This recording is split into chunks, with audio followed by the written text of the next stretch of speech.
36 उपचुनाव हुए, जिनमें 12 नगर पालिकाओं के, 18 पंचायत समितियों के और 6 जिला परिषद के।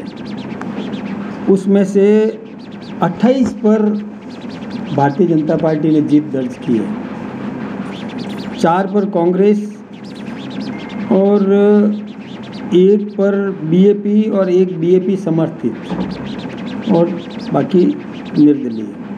ऐसे करके और भारतीय जनता पार्टी के पक्ष में जो राजस्थान की सरकार ने जो विकास के काम किए उस पर मोहर लगाने का काम जनता ने किया है।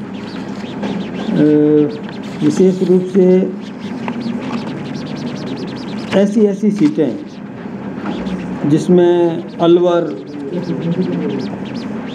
ये अजमेर शहर के भी सीटें हैं, कई डूंगरपुर, बांसवाड़ा, बालोतरा, बाड़मेर, चित्तौड़, जयपुर के भी कुछ सीटें हैं। सभी क्षेत्रों में कोई एक विशेष की बात नहीं है, सभी क्षेत्रों में झुंझुनू, करौली, राजसमंद, सिरोही, और सिरोही की तो एक जिला परिषद की सीट 4167 वोटों से बीजेपी ने जीती है ना। सभी सीटें हमने बहुत अच्छे मार्जिन से जीत दर्ज की है। कई लोग हमारी पार्टी का विरोध करते हैं, जिनके खुद के घर उनसे संभलते नहीं और दूसरे के घरों पर पत्थर फेंकने का काम करते हैं, उनको अपना घर संभालना चाहिए।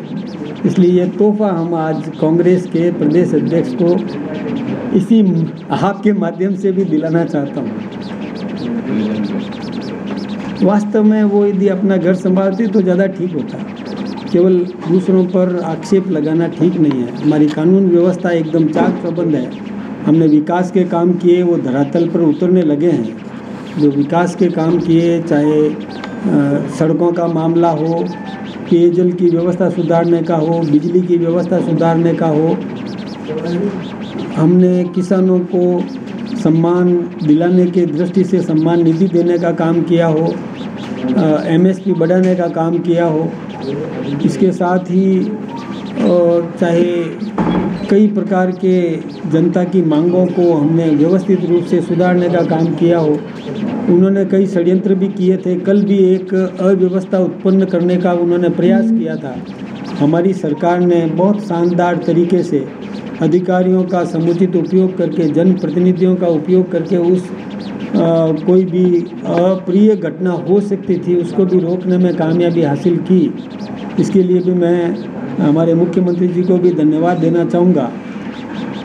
दूसरा, मैं एक निवेदन और करना चाहूँगा, आप सबके माध्यम से मैं जनता से प्रार्थना करना चाहूँगा कि किसी की भी कोई भी मांग हो वो उचित माध्यम से मांग उठाए, आम नागरिक को परेशान करने का प्रयास नहीं करे। कोई रेल यात्री कोई यात्रा कर रहा हो, वो कोई किसी मरीज़ को लेके जा रहा हो, किसी की बहन बेटी का इलाज कराने जा रहा हो, किसी को कोई डिलीवरी का मामला हो, ट्रेन में यात्रा कर रहा हो, और किसी को कोई गंतव्य स्थान तक पहुंचने का काम हो, ऐसे उसमें बाधा उत्पन्न नहीं करना चाहिए। उचित माध्यम है, सक्षम तरीके से अपनी मांग को रखे, इसमें कोई दिक्कत की बात नहीं है। मैं दूसरी बात और भी निवेदन करना चाहूँगा कि कल की जो अप्रिय घटना हो सकती थी उसमें कांग्रेस के नेता, उनको भी अपने भाइयों से प्रार्थना करना चाहिए था, चाहे सचिन पायलट जी को प्रार्थना करना चाहिए था कि ऐसा कोई काम मत करो, रेल रोकने जैसा काम मत करो। उन्होंने स्टेटमेंट नहीं दिया, ये दुर्भाग्यपूर्ण है। ऐसे ही 3 दिन पहले पायलट जी और अशोक गहलोत जी मिले थे।